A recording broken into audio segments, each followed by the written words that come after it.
Today, I'd like to present the work that I did together with my co-authors, René Röpke, Ulrich Schröder, and Ulrike Meyer, on the game mechanics of anti-phishing learning games, in particular URL-based anti-phishing learning games. So that's yet another aspect of anti-phishing learning games. And as I was already predicting that other people will be talking before I do, I will just jump right in and not waste too much time on the motivation that we already heard. We have already, so the research community has already found out that anti-phishing learning games can be very effective. So they are an engaging and motivational environment.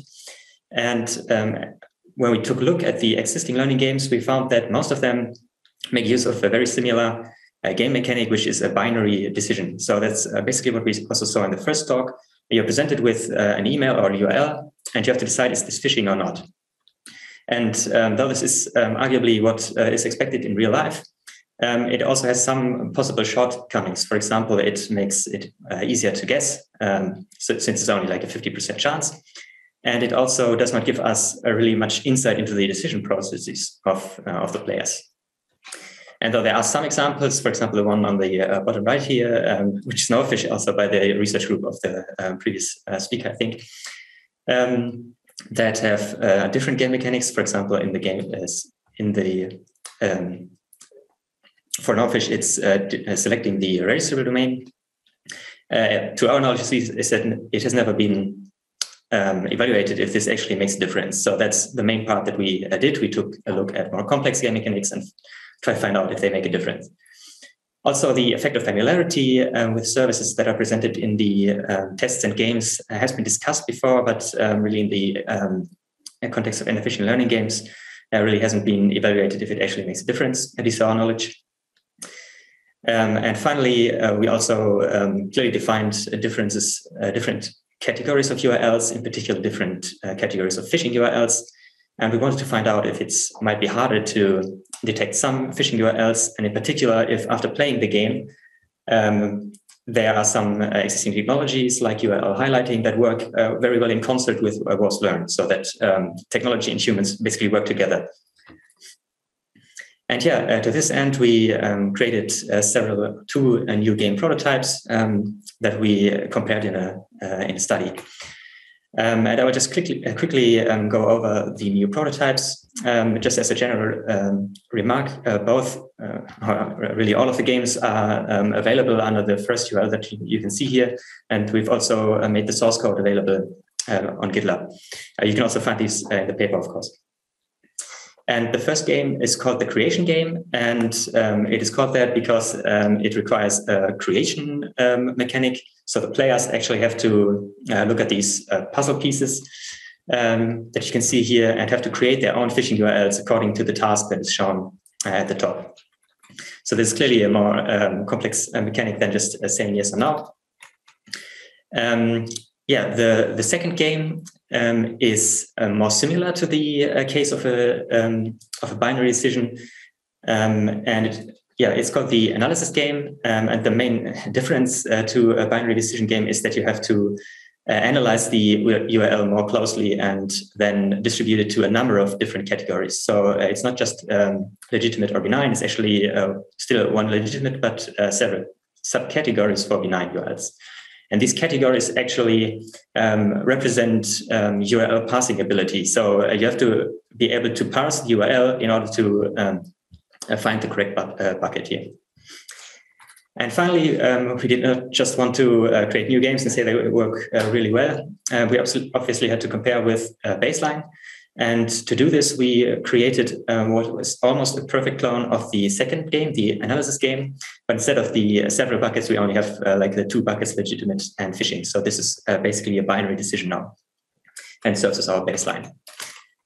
And then, we compared these 3 games in a user study. This resulted in a 3-group pre-post test design. With the URL classification test as the main test that was done in the pre-post test. And the classification test is actually only a a binary decision. So participants had to decide if a given URL was benign or phishing, and then they rated their confidence on a Likert scale from 1 to 6. The study was performed via Zoom. It's still a pandemic, so that was what made the most sense to us. And we actually had 133 participants. Most of them were students.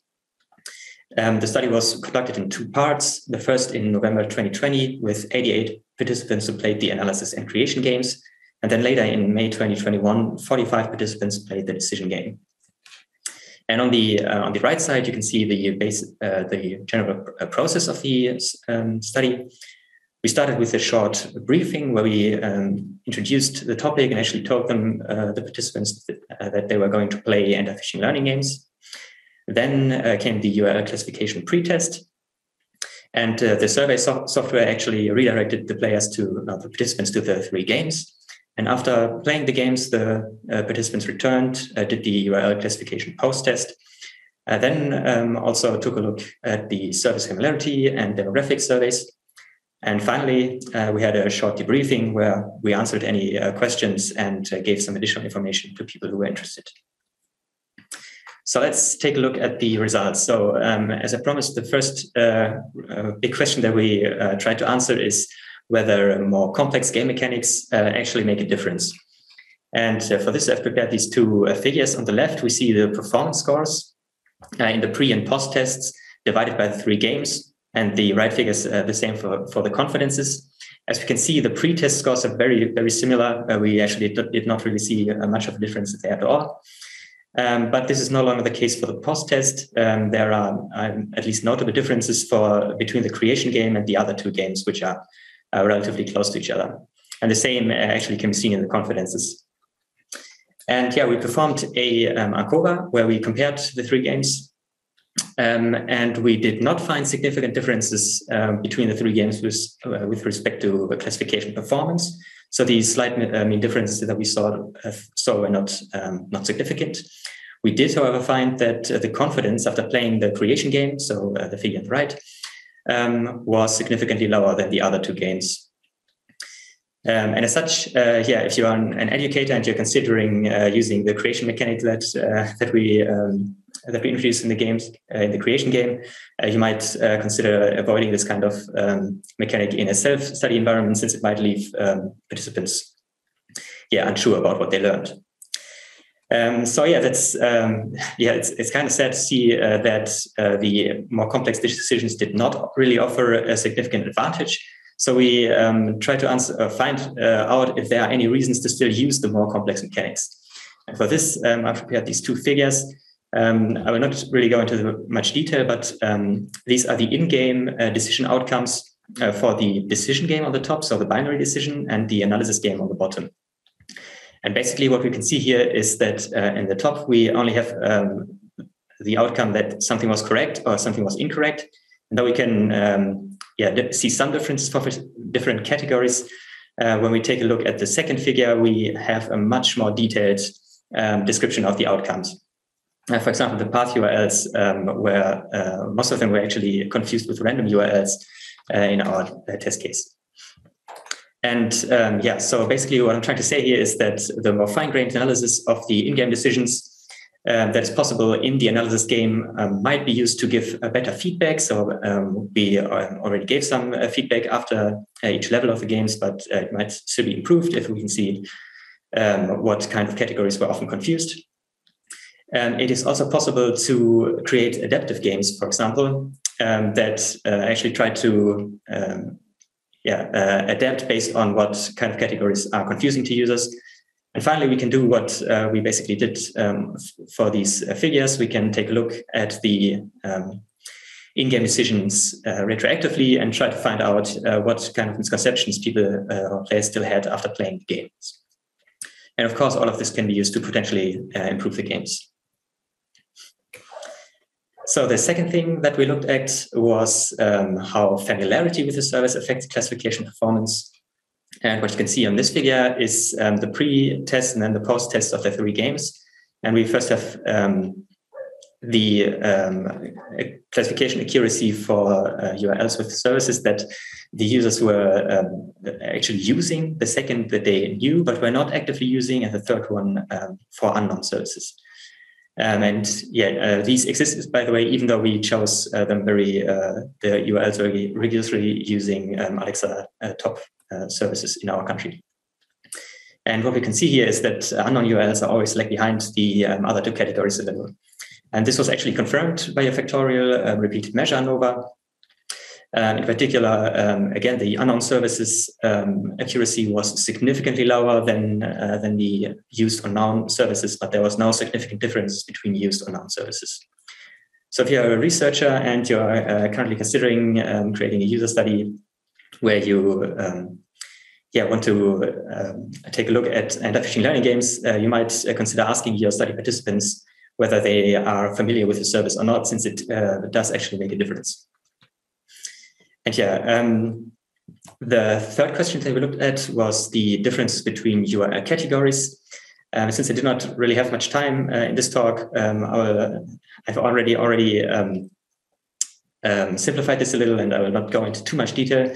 But basically, we also found significant differences here. For example, the path URLs were generally detected really well, so 100% accuracy actually after analysis and decision games. A different category were subdomains, so with malicious parts in the subdomain. And even though we saw a significant or notable improvement here from roughly 0.7 to almost 0.9, it's still far from the almost perfect score of the path URLs. And somewhat concerningly, the registrable domain category, which is at the bottom here, was not detected particularly well, even in the POS tests. And this, of course, might be a problem, since other approaches to highlight these the registrable domain, for example, as done in browsers, so also when looking at certificates instead of URLs, might still be susceptible to this kind of manipulation. And in particular, this might mean that we need other ways to detect this kind of phishing URL. So I just quickly go to the discussion. There are some clear limitations with our work. First of all, the generalization. Our sample consisted of mostly of students, which of course might be a problem if you want to generalize the result. Also, for the comparison of our game, unfortunately, we were not able to create the creation and the analysis and decision games exactly the same. So the content is not 100% the same. And therefore, we considered aligning the games more closely and repeating that study in the future. As for future work, we think that personalized or adaptive games are certainly worth taking a look at, since we've seen that service familiarity does in fact have an effect on the classification outcomes. We actually already did this in a study and have seen that the effect is still present in-game. And changing what kind of services users see, maybe not to only those they actually use, might make for a more immersive and targeted game, which, coming to the last point, might have an effect on awareness, which is something we did not take a look at in the study either, nor did we take a look at long-term effects, which the previous speaker talked about. So that's basically what I wanted to talk about. This is the summary slide. Thank you very much for your attention. And if you have any questions that are not going to be answered in the panel, then you can obviously just write me an email or something after the talk. Thank you for your attention.